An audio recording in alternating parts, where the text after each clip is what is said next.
ভিতরে দয়া নেই। আল্লাহ রাব্বুল আলামিন জিব্রাইলকে পাঠাইছে জমিনের মাটি নেওয়ার জন্য। জিব্রাইল আলাইহিস সালাতু ওয়াস সালাম মাটি নেওয়ার জন্য এসেছে। যেই মাত্র মাটির সামনে আসছে বাবা, এখন জিব্রাইল আমিন মাটি নিয়ে যাবে। মাটির সামনে দাঁড়াইছে, এবার মাটির চিৎকার মেরে কান্নাকাটি শুরু করছে। মাটি ডাক দেখো জিব্রাইল, ও জিব্রাইল তুমি কিসের জন্য আসছো? মাটি বলে, জিব্রাইল বলে মাটি রে, আল্লাহ হুকুম দিয়েছে আমি এক মুষ্টি মাটি নিয়ে যাব। তখন মাটির কান্না দেখা জিব্রাইলের মায়া লেগে গেছে। মাটির কান্নার কারণে জিব্রাইলে মাটি নিতে পারে নাই। জিব্রাইল চলে গেলেন আল্লাহর কাছে। আল্লাহ বলে জিব্রাইল মাটি আনছনি? বলে কেমনে আনুন, মায়া তো লাগছে। মায়া আছে না? আমাদের ভিতরে মায়া আছে না? বাবার জন্য সন্তানের মায়া আসেনি? আল্লাহু আকবার জোরে কর না। এই মায়াটা কে দিছে?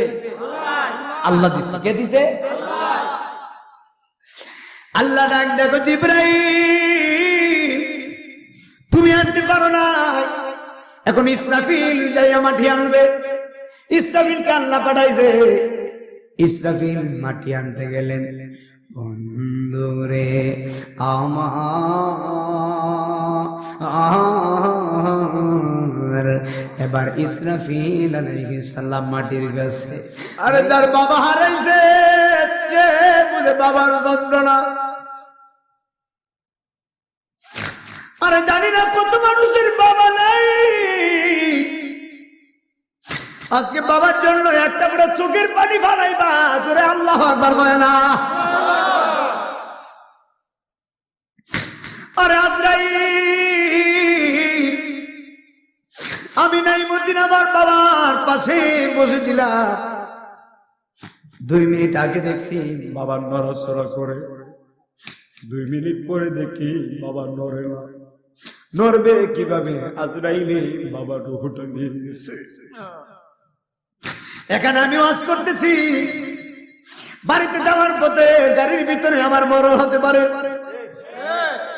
আপনারা এখানে বসে আছে, বাড়িতে যায় ঘুমানোর আগে আপনার মরণ হতে পারে।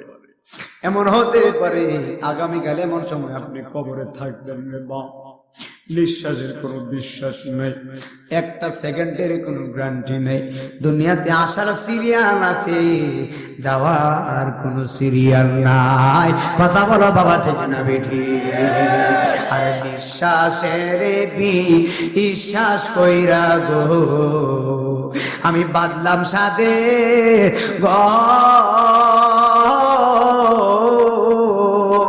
বায়ো নাই বান্ধ হব নাই রে, কে লইব খবর রে। নিব নিব নিব ওরে জীবন গুনাই গুনাই গেল রে। আরে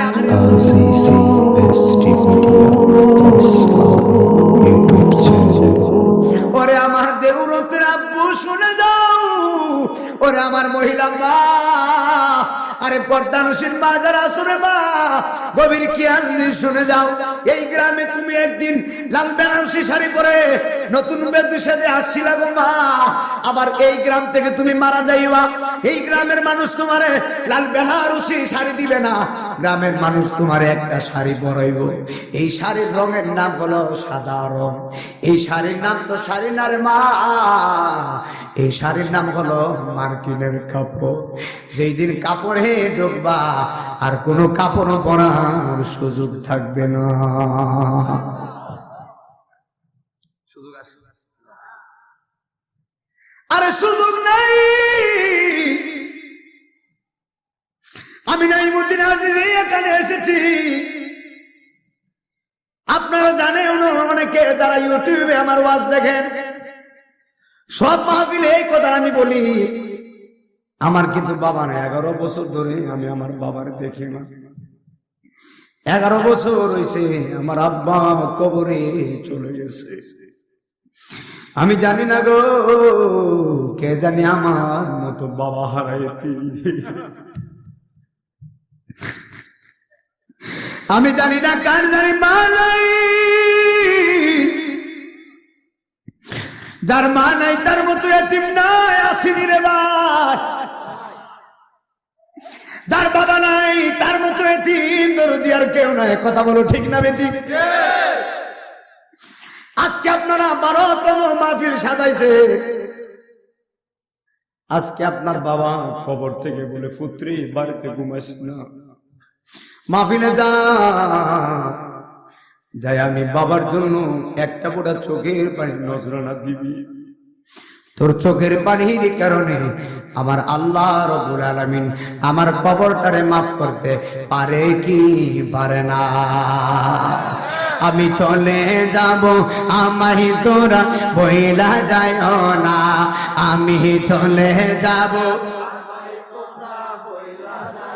না, ডাইনে বামে মাটি আমার মাটির বিছানা, ডাইনে বামে মাটি আমার।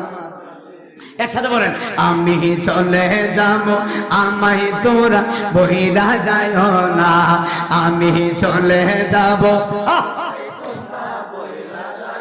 না, ডাইনে বামে মাটি আমার মাটির বিছানা, ডাইনে বামে মাটি আমার। টাকা পয়সা বাড়ি গাড়ি যাহা করেছি সব কিছু ফালাইয়া এখন একা যাইতেছি। এই বাবা কথাটা যে বাস্তব, শুনে যান। বলবো বলবো বাহিরের একজন লোক বিশাল বড় কুখ্যাত বিখ্যাত ধনী, একবারে নামি দামি ধনী। কত ধনী জানেন? তার যেই পালং, যেই বিছানায় সে ঘুমায়, যেই পালংটা তার আছে, যেই খাটটা তার আছে, এই খাটটা স্বর্ণ দিয়ে বানানো। স্বর্ণের খাট দাম কত হইব? যেই খাটে ঘুমাইছে স্বর্ণ দিয়ে বানানো। যেই চেয়ারে বসে থাকতেন ওই চেয়ারটাও স্বর্ণ দিয়ে বানানো। গলার ভিতরে মেডেল ভরতো, এই মেডেল রূপপান না, স্বর্ণের মেডেল। ওই লোকটা কিছুদিন আগে মারা গেছে, ওই লোকের ছবি দিয়ে গলার ভিতরে স্বর্ণের মেডেল পরিয়ে ওই পৃথিবীর মানুষদেরকে শোনাচ্ছে, তোমরা দেখো যেই লোকের স্বর্ণের খাটের ভিতরে ঘুমিয়েছেন, যেই ব্যক্তি স্বর্ণের চেয়ারের মধ্যে ঘুমিয়েছেন, যেই ব্যক্তির গলার ভিতরে স্বর্ণের মেডেল ছিল, আজকে ওই লোকটা মারা গেছে, একটা তুলা স্বর্ণ নিয়ে কবরে যেতে পারে না। আপনি কিসের বাহাদুরি করবেন? বাহাদুরের সুযোগ নাই তো, বাহাদুরের সুযোগ নাই তো। গত কিছুদিন আগে আমি সিলেট চাতক মাহফিলে যাব, পাম্পের ভিতরে একজন অসহায় মানুষ পড়ে আছে, ভিক্ষা করতেছে। পা নাই, হাত নাই, পা আছে কিন্তু না থাকার মতো, হাত আছে হাত না থাকার মতোই, কথা বলতে পারে না, জবান নাই। আমি তাকে জিজ্ঞেস করলাম, ভাই তুমি কেমন আছো? লোকটা কথা বলতে পারে না, কিন্তু মুখটা নাড়িয়ে নাড়িয়ে হাসি দিয়ে বলে আমি ভালো আছি। এটা যদি আপনার বিশ্বাস না হয়, এখন আপনি আমার আইডিতে ঢুকেন, আমার আইডির নাম কারি নাইমুদ্দিন আজিজি। এখন আপনি সার্চ করেন ফেসবুকে, আমার আইডিতে ঢুকেন।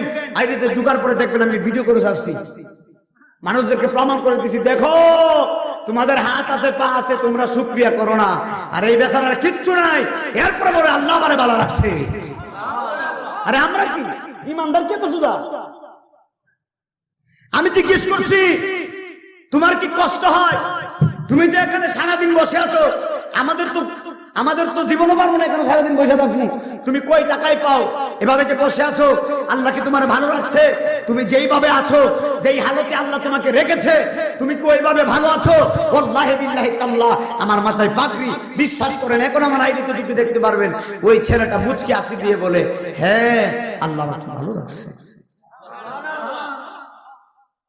তাহলে একবার উনাদের দিকে তাকায়, উনাদের জিন্দেগি, আর একবার আমাদের জিন্দেগি দেখেন, আল্লাহ কত ভালো রাখছে। আল্লাহ ধরার মতো হাত দিছে, নাকি দিছে না? আল্লাহ হাঁটার মতো পাও দিছে, দেখার মতো চোখও দিয়েছেন, বোঝার মতো জ্ঞানও দিয়েছেন। এরপর আমরা আল্লাহর শুকরিয়া আদায় করি না, এর মানে বোঝা গেল আমাদের মতো নাফরমান আর কেউ নাই। এ আমার বাবা শুনে যাও, পৃথিবীর জমিনে এমন একজন বাচ্চা দিলেন, বাচ্চার নাম হলো বাচ্চা যুলকারনাইন। কি নাম? বাচ্চার নাম ছিল বাচ্চা যুলকারনাইন। যুলকারনাইনে দুনিয়াতে কত বছর হায়াত পাইছে জানো নি? বাদশা জুলকারনাইনে দুনিয়াতে হায়াত পাইছে 1600 বছর। কত বছর? 1600 বছর হায়াত পাইছে। আমাদের 1600 বছর আসেনি? বাদশা জুলকারনাইন 1600 বছর হায়াত পায়া আমার আল্লাহরে বলেছেন, আল্লাহ আল্লাহ গো, মারা যাওয়ার আগে জুলকারনাইন লেখে গেছিলেন দুনিয়ার মানুষ, আমি জুলকারনাইন আগে যদি জানতাম আমার হায়াত এত সীমিত, অথচ হায়াত হলো 1600 বছর। জুলকারনাইন গো দুনিয়ার মানুষ, আমি যদি জানতাম আমার হায়াত এত সীমিত, তাহলে আমি বাদশা জুলকারনাইনে আল্লাহ পাওয়ার জন্য, রসুল পাওয়ার জন্য পাগল হয়ে যাইতাম। আল্লাহর কসম করে বলি, মক্কায় যায় আল্লাহরে খোঁজা লাগে না, মদিনায় যায় রসুলকে খোঁজা লাগে না। আল্লাহ তোমার সাথে আছে, রসুল তোমার সাথে আছে রে বাবা। আল্লাহর কসম করে বলে দিয়ে যায়, আপনি যদি গরিব অসহায় মানুষদের পাশে থাকতে পারেন, আল্লাহ পাইতে বেশিক্ষণ লাগে না। আপনারা জবান করে বলেন, আমরা গরিব মানুষের পাশে থাকতে চাই কি চাই না? এখন আমার কথার দিকে মনোযোগ দিবেন। আল্লাহ রাব্বুল আলামিন কোটি কোটি ফেরেশতা বানিয়েছেন। এই ফেরেশতাদের মধ্যে 4 জন ফেরেশতা হলো বিশিষ্ট ফেরেশতা। কয়জন? 4 জন ফেরেশতা হলো বিশিষ্ট ফেরেশতা। একজন ফেরেশতার নাম হলো হযরত জিবরাইল আলাইহিস সালাম, আরেকজন ফেরেশতার নাম হলো হযরত মিকাঈল আলাইহিস সালাম, আরেকজন ফেরেশতার নাম হলো হযরত ইসরাফিল আলাইহিস সালাতু ওয়াস সালাম, আরেকজন ফেরেশতার নাম হলো হযরত আজরাইল আলাইহিস সালাতু ওয়াস সালাম। বন্ধুরে আমার, ও বন্ধু আমার, আল্লাহ রাব্বুল আলামিন সব ফেরেশতার ভিতরে দয়া দিয়েছে, সব ফেরেশতার ভিতরে আল্লাহ মায়া দিয়েছেন, কিন্তু আজরাইলের ভিতরে আমার আল্লাহ রাব্বুল আলামিন দয়া দেয় নাই, মায়া দেয় নাই। জোরে জোরে কি আল্লাহু আকবার বলা যায়? আজরাইলের ভিতরে দয়া নাই। আল্লাহ রাব্বুল আলামিন জিবরাইলকে পাঠাইছে জমিনের মাটি নেওয়ার জন্য। জিবরাইল আলাইহিস সালাতু ওয়াস সালাম মাটি নেওয়ার জন্য এসেছে। যেই মাত্র মাটির সামনে আসছে বাবা, এখন জিবরাইল আমিন মাটি নিয়ে যাবে, মাটির সামনে দাঁড়াইছে। এবার মাটি চিৎকার মেরে কান্নাকাটি শুরু করছে।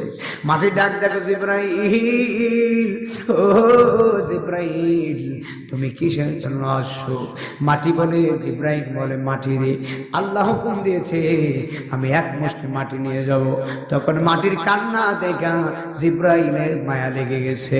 মাটির কান্নার কারণে জিবরাইল মাটি নিতে পারে নাই। জিবরাইল চলে গেলেন আল্লাহর কাছে। আল্লাহ বলে, জিবরাইল মাটি আনছনি? বলে, কেমনে আনুন, মায়া তো লাগছে। মায়া আছে না? আমাদের ভিতরে মায়া আছে না? বাবার জন্য সন্তানের মায়া আসেনি? আল্লাহু আকবার জোরে কর না।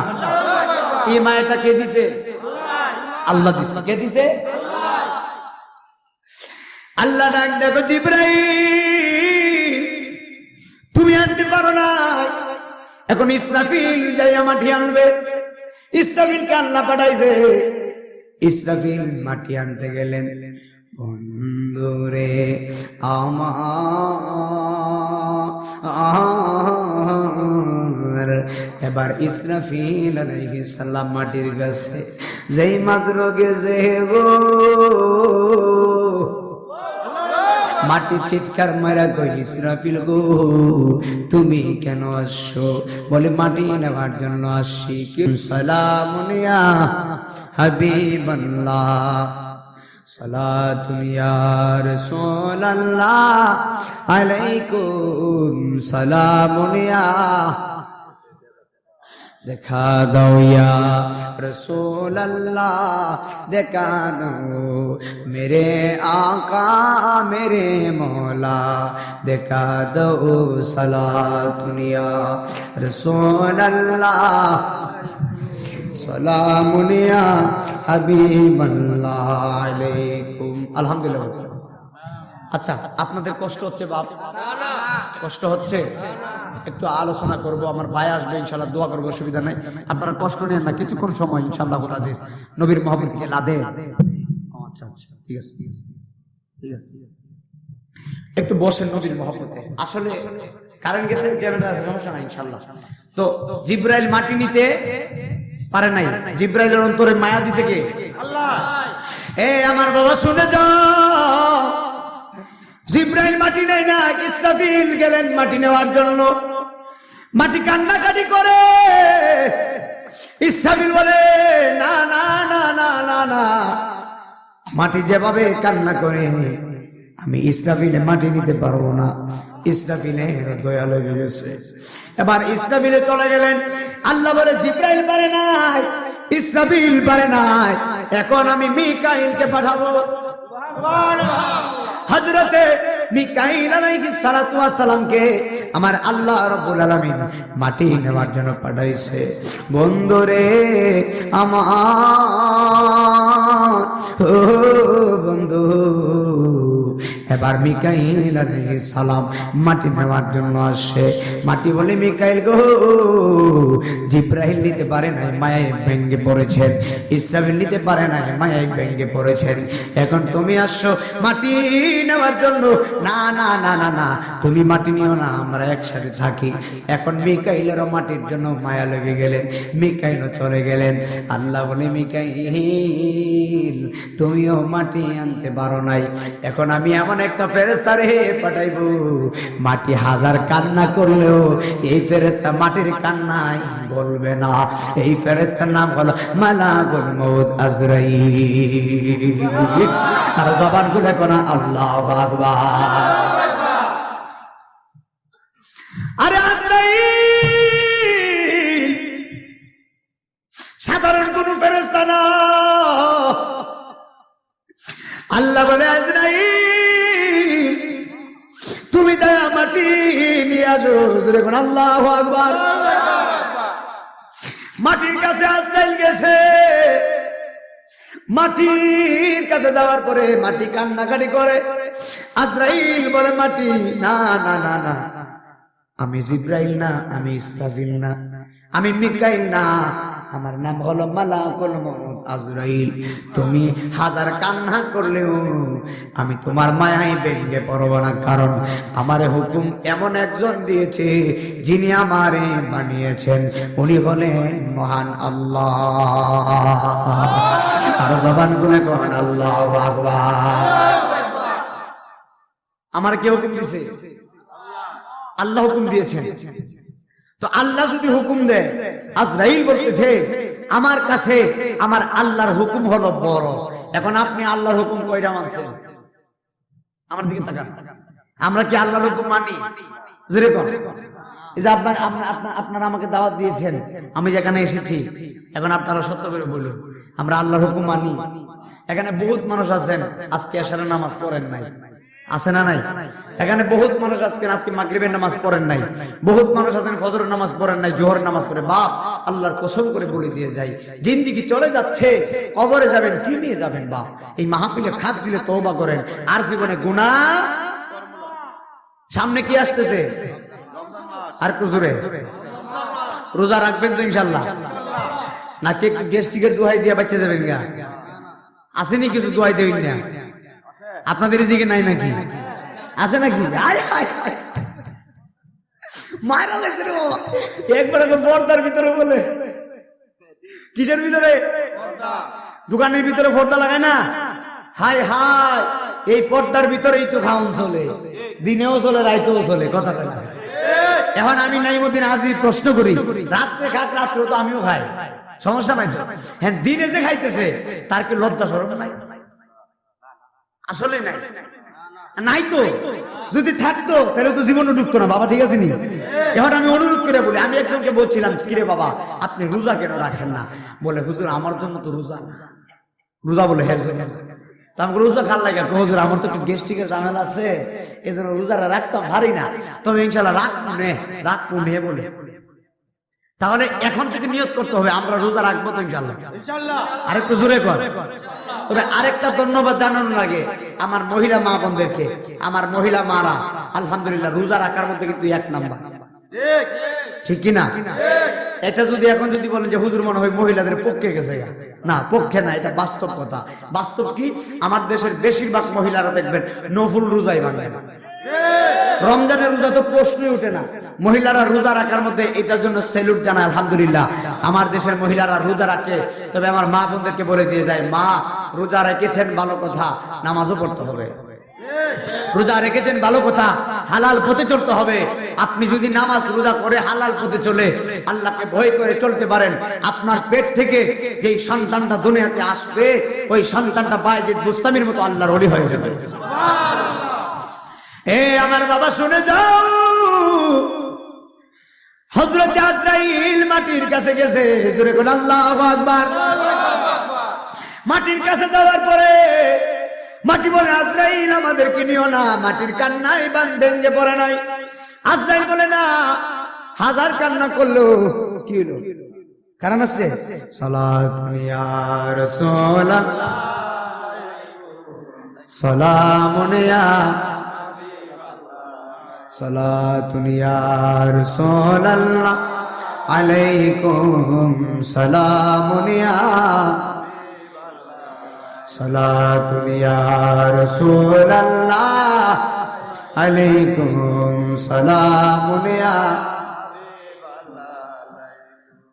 বাবা আর জ্বালাইস্তানে বাবা কারেন্ট নিস না, ওয়াজের মধ্যে ডেকাট করে বুঝেন না। আমাদের তো একটা হাল থাকে, ওয়াজের একটা মূল হালও থাকলে কারণ গেলে কেমন ভাঙে জায়গা না, যে ভাই সাহেব কারণটা নিতেছে হেরে ভাইলে আমরা রেখে দিলাম, রাগ ওয়াজটা শেষ করার পরে কারণ বন্ধ করেছি, কথা কোন। আমার বাবা শুনে যাও, ফেরেশতার নাম কি? আমাদের রূহ নিবে কোন ফেরেশতা? আজরাইল না। এখন মাটি কান্না করে, আজরাইল নিও না। আজরাইল বলে, না, কান্না করলে চলবে না, হুকুম আমার আল্লাহর। একটা থাবা মারছে, কিতাবের ভিতরে এসেছে আজরাইলে একটা থাবা, এক মুষ্টি মাটি দুনিয়ার ওজনে সমান সমান 70 মণ। আমরা যদি মাটির ভিতরে হাত দিয়া এক মুষ্টি মাটি তুলি কয় মন হইব? আমরা মন হইব নি? এতগুলা মানুষ আওয়াজ পায়, মন হইব নি? কত কত হইব? 250, কথা কয় না? High high 250। কিন্তু আজরাইলে মাটিতে হাত দিছে, এক মুষ্টি মাটি দুনিয়ার ওজনে সমান সমান 70 মণ। এখন আপনি আজরাইল কত বড় শুনে যান, আজরাইলের ডান হাতটা হলো সৃষ্টির প্রথম প্রান্তে, সৃষ্টির বাম হাতটা হলো সৃষ্টির শেষ প্রান্তে, আজরাইলের পা হলো জমিনে, কল্লা হলো আসমানে। আজরাইল বলতেছে, দুনিয়ার মানুষ, আমি আজরাইলের মাথার উপরে যদি 7 সমুদ্র 13 নদীর পানি দেও, 1 ফোঁটা পানি জমিনে পড়বে না। জোরে জোরে কি আল্লাহু আকবার বলা যায় না? ও বন্ধুরে, ও বন্ধু, এবার মাটি নিয়ে আজরাইল আল্লাহর কাছে গেছে। আল্লাহ বলে, আজরাইল, জিব্রাহিল মাটি আনতে পারে নাই, ইসরাফিল পারে নাই, মিকাইল পারে নাই, তুমি কিভাবে মাটি আনলা? আজরাইল বলে, আল্লাহ গো, আমার কাছে তোমার হুকুম হলো বড়, এই জন্য মাটি আনছি। জোরে জোরে কি আল্লাহু আকবার বলা যায় না? আল্লাহ বলে, জিব্রাইল, ও আজরাইল, আমি আল্লাহ রাব্বুল আলামিন তোমারে দায়িত্ব দিয়ে দিলাম, যত মানব আছে যাদের ভিতরে প্রাণ আছে সব মানুষের রূহ তুমি কবজ করবা। আজরাইল দায়িত্ব পেয়ে গেছে। আমার আল্লাহ আজরাইলের ভিতরে দয়া দেয় নাই, মায়া দেয় নাই, দয়া নাই, মায়া নাই। আমি নাই মদিনা যে আমার কিন্তু বাবা নাই, 11 বছর ধরে আমি আমার বাবার চেহারা দেখি না রে বাবা। আরে ঘরের ভিতরে আমার আব্বা যখন সাকরাতের বিছানায় পড়ছিল, আমি নাইমুদ্দিন আজিজ আমার বাবার বাম দিকে বসে ছিলাম। আমি দোয়া দরুদ করে কোরআন শরীফ পড়ে আমার বাবার বুকের ভিতরে ফু দিতেছি। 2 মিনিট আগে দেখি বাবা তাকায় রয়েছে, 2 মিনিট পরে দেখি বাবা আর তাকায় না। বাবার পাগুলা নরম হয়ে গেছে, পাগুলা ধীরে ধীরে ঠান্ডা হয়ে গেছে, পায়ের আঙ্গুলা নড়ে না, হাতের আঙ্গুলা নড়ে না। আরে বাবা বুকটাও নড়ে না।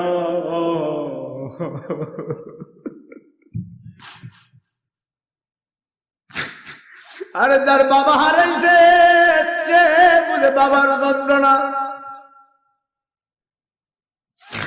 আরে জানি না কত মানুষের বাবা নাই, আজকে বাবার জন্য একটা করে চোখের পানি ফালাইবা, জোরে আল্লাহু আকবার বলে না।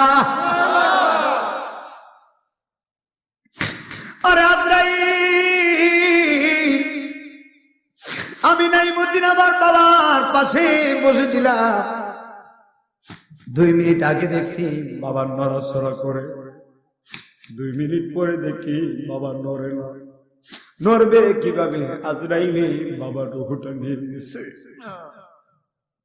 এখানে আমি ওয়াজ করতেছি, বাড়িতে যাওয়ার পথে গাড়ির ভিতরে আমার মরণ হতে পারে।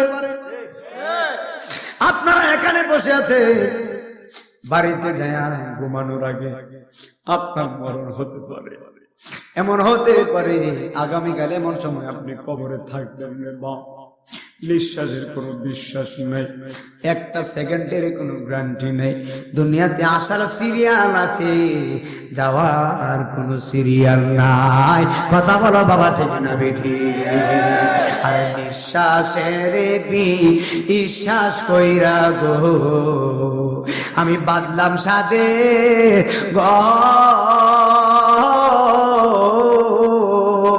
বায়ো নাই বান্ধ হব নাই রে, কে লইব খবর রে। নিব নিব নিব ওরে জীবন গুনাই গুনাই গেল রে। আরে আপনার বাড়ি হলো বাংলাদেশে, আপনার ছেলে যদি থাকে সৌদি আরবে, আপনার ছেলে যদি থাকে মালয়েশিয়ায়, বাংলাদেশ থেকে মোবাইল কল করলে ছেলের কাছে খবর চলে যায়, ছেলে কেমন আছে আপনি মোবাইলের ভিতরে জানতে পারেন। কিন্তু আপনার বাড়ির পাশে বাঁশের জারের নিচে বাবা ঘুমায় রয়েছে, বাড়ির পাশে বাঁশের জারের নিচে 3.5 হাত মাটি নিচে আব্বা ঘুমাইছে। 11 বছর ধরে আমি আজই জানি না আমার আব্বা খবরে কেমন আছে। কত মানুষের বাবা 20 বছর ধরে কবরে পড়ে আছে। আবার এমন কিছু হতভাগা সন্তান আছে দুনিয়াতে এসে বাবা চেহারা দেখে নাই, আছে না নাই? কত মানুষের মা নাই। ওরে আমার মহিলা মা, একটা বড় চোখের পানি নজরানা দিবা, তোমার চোখের পানির কারণে আমার আল্লাহ তোমার মা বাবারে মাফ করতে পারে। কথা বলো বাবা, ঠিক না বেঠি? এখন গভীর খেয়াল দিয়ে শুনে যান, আজরাইলকে আল্লাহ সকল মানুষের রূহ কবজ করার দায়িত্ব দিয়েছেন। আর মানুষের মরণ হয় 2টা সময়, একটা সময় হলো দিনের বেলা, আরেকটা সময় হলো রাত্রে বেলা। মানুষ দিনেও মারা যায়, রাত্রেও মারা যায়। কথা কোন ঠিক না বেঠিক? মানুষটা মারা যাওয়ার পরে, মানুষ যখন মারা যায়, দেখবেন আপনাদের এলাকার মসজিদের মধ্যে ইমাম সাহেব অথবা মুয়াজ্জিন সাহেব সবার আগে মাইকটা লাগায়া একটা শব্দ উচ্চারণ করে, এই শব্দের নাম হলো একটি সুখ সংবাদ। আমি মারা গেলে মাইকের ভিতরে আমার বক্তা সাহেব নাইমুদ্দিন আজিজ আর বলবো না, বলবে লাশ, মরহুমের লাশ মারা গেছে। আমার কোনো মানুষ বক্তা বলবে না, আমার জানাজার মাঠে সবাই বলবে মরহুমের লাশ আছে। এ আমার বাবা শুনে যাও,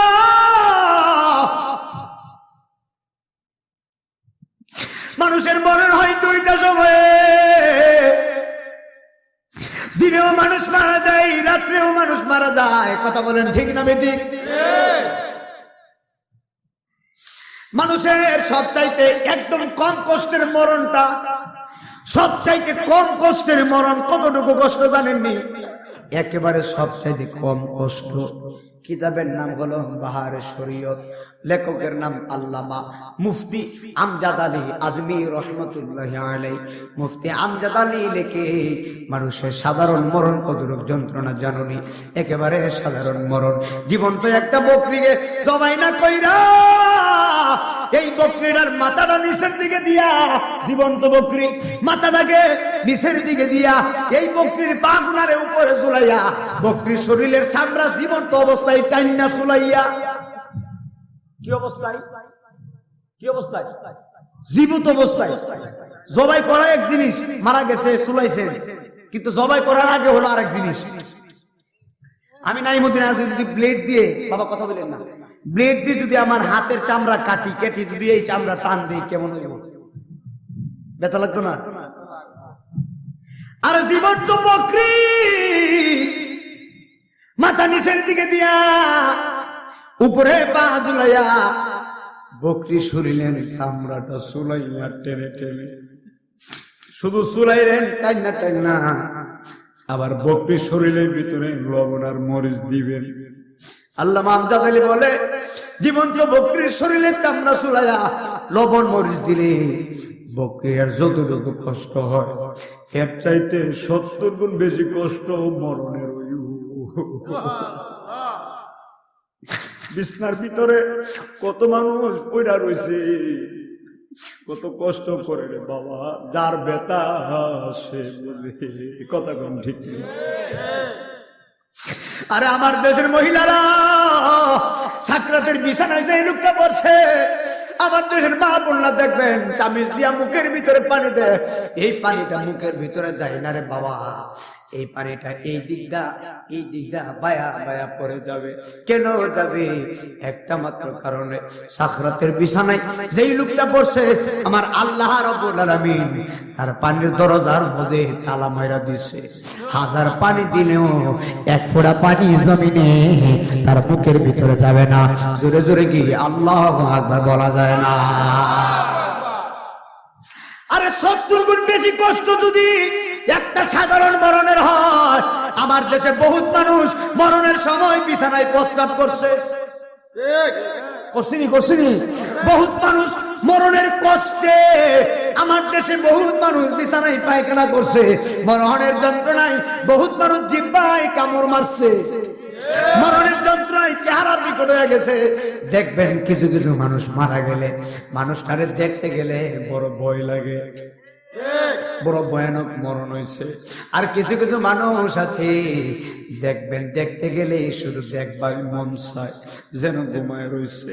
যেই লোকটা মুস্কি হাসি দিয়ে মারা যায়, এই লোকটার মরণ তো সাধারণ মরণ না রে বাবা, এই লোকটার মরণটা আমার নবীর দিদারের সঙ্গে হয়েছে। আর জবান খুলে বলেন আল্লাহু আকবার। এই দেউরতের মানুষ যত আছে, আপনাদের এলাকায় কবরস্থান আসেনি? কোন দিকে কবর? এই যে আমার ডান দিকে কবরস্থান আছে, আপনারা বলুন মুরব্বীরা এখানে আছে, মানুষ মারা যাওয়ার পরে কবর করতে গেলে কবরের ভিতরে মাঝে মধ্যে হাড্ডি ভাঙি, কিসের তো বড়াই করি, কিসের তো জায়গা জমি করি, হাড্ডি দেখলে তো বোঝা যায় আমি কে, আমি কোন জায়গার মানুষ, আমি কিসের সাহসী, আমি কিসের সাহসী রে বাবা। আমি মারা গেলে 1 সপ্তাহের ভিতরে আমার কবরের মাটি আমারে খায়া ফেলাইব।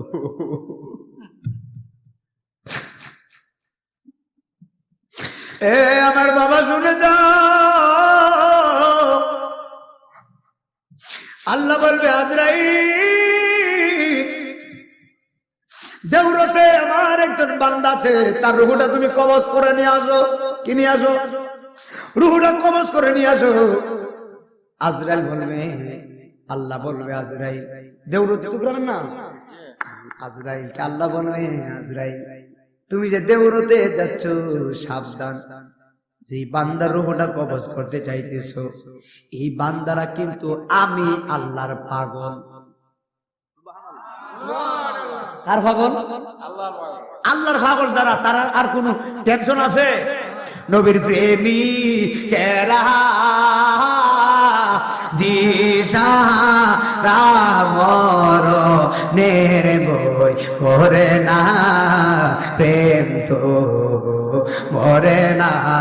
বলো নবীর প্রেমিকেরা দিশাহারা মরণের বই করে না প্রেম তো মরে না। প্রেম করেছেন আয়ুব নবী তার প্রেমের হিমা বিবি গো ওরে 18 সাল কিরা খাইলো তবু প্রেম তো ছাড়লো না প্রেম তো মরে না। 18 বছর কিরা কামড়াইছে নবীরে নবীরে 18 বছর কিরা কিরা শুধু সামান্য না পুরা শরীরে। আয়ুব নবী কয় আল্লাহ আমারে কিরা কামড়া আমার তো ভালোই লাগে। কে কয় আর আমরা হইলে কি কইলে বলে আহা। আয়ুব নবী আল্লাহরে কয় আল্লাহ রূপ দিছো তুমি ভালো করবা তুমি। একদিন আয়ুব নবী কাঁদতেছে একটু বুঝাই দিয়া যায় যেহেতু ঠান্ডা পড়ছে অর্থটা বুঝাই দিই। আয়ুব নবী একদিন কাঁদতেছে আল্লাহ বলে ভাগলা কেন কান্না করে আল্লাহ জানিনি। আয়ুব নবীকে আল্লাহ আমার পুরো শরীরে কিরা দিছো আমার কোনো অসুবিধা নাই তবে আল্লাহ আমি আয়ুবের জিহ্বাটা তুমি বালা রাখো। আল্লাহ বলে আয়ুব রে ও আয়ুব জিহ্বা কেন বালা রাখতাম। আয়ুব নবীকে আল্লাহ গো আল্লাহ আমার জিহ্বাটা নারায়া নারায়া তোমার জিকির করতাম বড় মজা লাগে। আল্লাহু আকবার জোরে কর না। আরে তাকবীর আল্লাহু আকবার আরে রিসালাত ইয়া রাসূলুল্লাহ আরে সুন্নাত ওয়াল জামাত জিন্দাবাদ হযরত মাওলানা নাঈমুদ্দিন আজিজি সাহেব জিন্দাবাদ আরে তাকবীর আল্লাহু পুরা শরীরে কিরা কই জিকির করতাম মজা লাগে। একদিন আয়ুব নবীর স্ত্রী বিবি রহিমা আয়ুব নবীর বলে স্বামী আমার মন চাচ্ছে আপনার একটা চুম্বন দিব। স্ত্রী স্বামীরে কয় হ্যাঁ আমার মন চাচ্ছে আমি আপনাকে একটা চুমু দিব। আয়ুব নবী বলে রহিমা মজা করে নাকি চুমু দিবা কোন জায়গায় কোন জায়গা তো আর বাদ নাই কিরা কামড়ায় চুমু দিবার জায়গা তো আর নাই কোন জায়গায় চুমু দিবা। বলে আপনি এত কথা বলেন না পিঠটা পেতে দেন পিঠে চুমু দিব। বলে পিঠের ভিতর তো কিরা বলে যাই হোক আমি চুমা দিব। পিঠটা পেতে দিছে বিবি রহিমা আল্লাহর নবী হযরতে আইয়ুব আলাইহিস সালামের পিঠের ভিতরে চুমা লাগাইছে অনেকক্ষণ পর্যন্ত চুমাটা ধরে রাখছে। আইয়ুব নবী বলে রহিমা রে চুমু দিতে তো এতক্ষণ লাগে না তুমি কি করো। সুবহানাল্লাহ আহা বাজার বুঝার কথা আমার শরীরে পছন্দ দাঁড়ায় গেছে। আয়ুব নবী বলে বিবি রে চুমু দিতে তো এতক্ষণ লাগে না তুমি কি করো।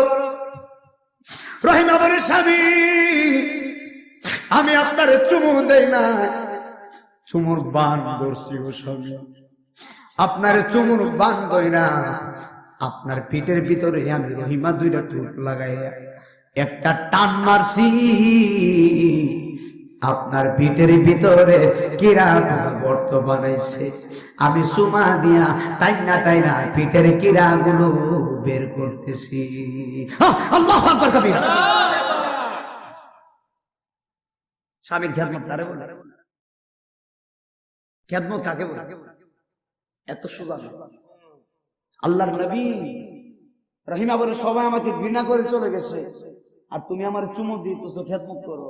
বলে আপনি তো আমার সব আপনারা খেদমত করলে তো জান্নাতে যাইব। আমার বাবা দেউরতে আজরাইল আসবে মনে আসেনি। আল্লাহ বলবে আজরাইল